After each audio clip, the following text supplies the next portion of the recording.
I'm a winner.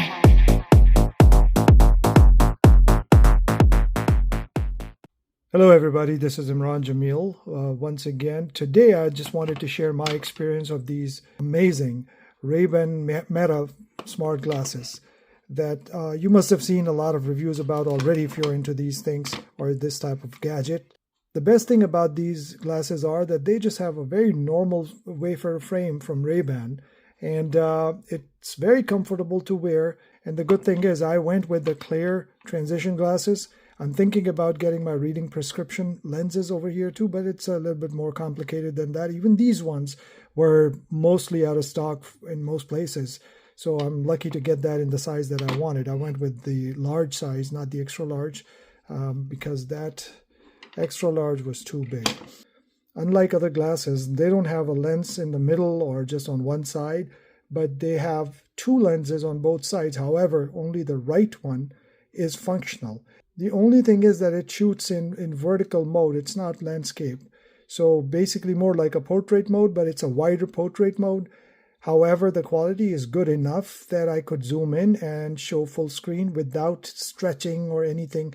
The objects were still the same size. It's just zoomed in or cropped in without compromising on quality if you're in good light specifically. Even in low light results were good. Best and most amazing quality, however, that I found in these glasses is the sound quality, both with the mics as well as the speakers. I have tested them in numerous conditions, and I will share the footage that even in some louder settings, I could hear from the speakers very well as recording. The sound was amazing. I think they have about 5 mics throughout the frame in different places. They are not even visible in most cases. However, the functionality is made so simple, like this bar does multiple functions and you can set it up like volume up, volume down, call initiate, call end, and music start, one tap, music stop, one tap, and then I think 2 taps on the right for the next song and 2 taps on the left for the previous song. I still haven't really tested it fully for its audio qualities and audio capabilities, but I have used it as a Bluetooth headset as well as the glass, and it's phenomenal. It does leak out some noise or some sound when you're at full volume, and if you're sitting in a quieter setting, somebody sitting beside you might know exactly what you're listening to, but it's not that bad though. And another good part about this is the case. Well, any Ray-Ban users know this color in this case. It looks pretty conventional, but here's where it's different. It's powered.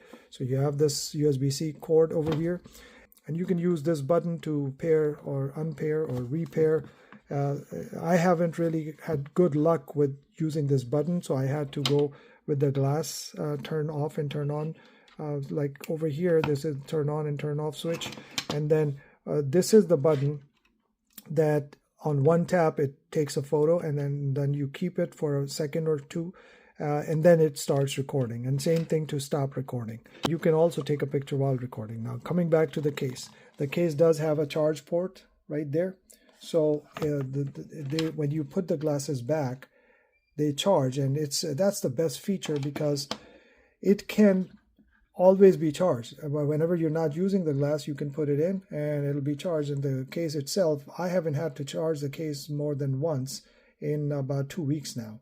So it's been holding up, and the quality of the case is amazing. It is actually leather, unlike the conventional case, and it's pretty sturdy. It's more solidly built than the regular Ray-Ban cases. So now I'll share some of the coverage in different conditions and go through the app. I haven't really tested all the features yet, but I have really played around with the settings that I needed for recording and other aspects. So all in all, a great buy and a great gadget if you're into it. It just made my vlogging life much easier because you don't have to carry a camera. And as long as you're mindful about the privacy aspects, because a lot of people did not mind when I asked them that I am going to be recording using my glass camera. They were just shocked, and they were actually more than interested and welcoming. But again, some people might not feel comfortable with that, so just be mindful and try it out if you can.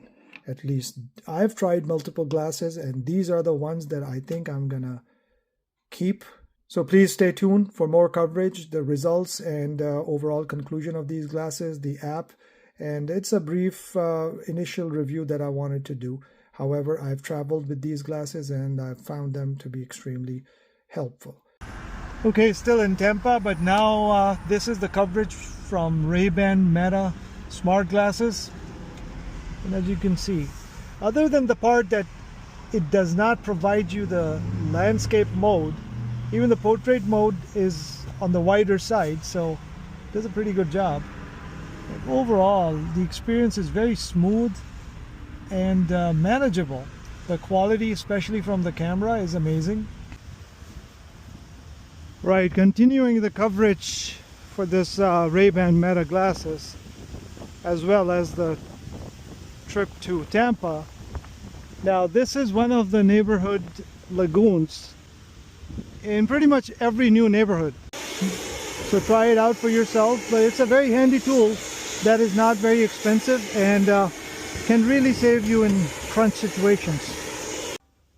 And they wear pretty comfortably, so it's weird that I'm in front of the mirror, but instead of capturing it from a camera, I thought that this would be a better option. That they feel very natural, like any other sunglasses, as well as very comfortable to wear for long periods. All right, everybody, this is the conclusion for the raybanmeta glasses initial review. And by initial, I've been using it for a few weeks now. It has been fantastic. It has really surprised me in all aspects. And just to say that the camera quality, the voice quality, the overall ease of use, as well as the comfort while wearing it is fantastic. You just have to be a little bit mindful of moving your head too fast. As in my initial tests, I realized that, it could be nauseating for the viewer at times, but it does good stabilization overall. I don't know if there's an option for that, but it still does a decent job. In the app, when you enter the app, it starts off with this screen with some ads and stuff, and then you have other options. You have gallery and some other effects, as well as the settings, and that's the most important part, where you need to set the glasses according to your own preferences. Glasses and privacy, and under your glasses you have a bunch of options that there's information, there's gestures, and then what gestures you want on the touchpad, as well as the capture button settings, and you can go in a lot of detail, and it's quite customizable. And customizations generally are something that you need to understand exactly how you want to use it first. And then the LED brightness, glasses sounds, wear detection, microphone troubleshooting, unpair, factory reset. But I have it, all the glasses and privacy at this point is on default. And then some voice controls are all of them on. And I am still learning as to how to use the voice control. That's one function that I haven't used so far. And it does give you a lot of options in terms of the voice settings.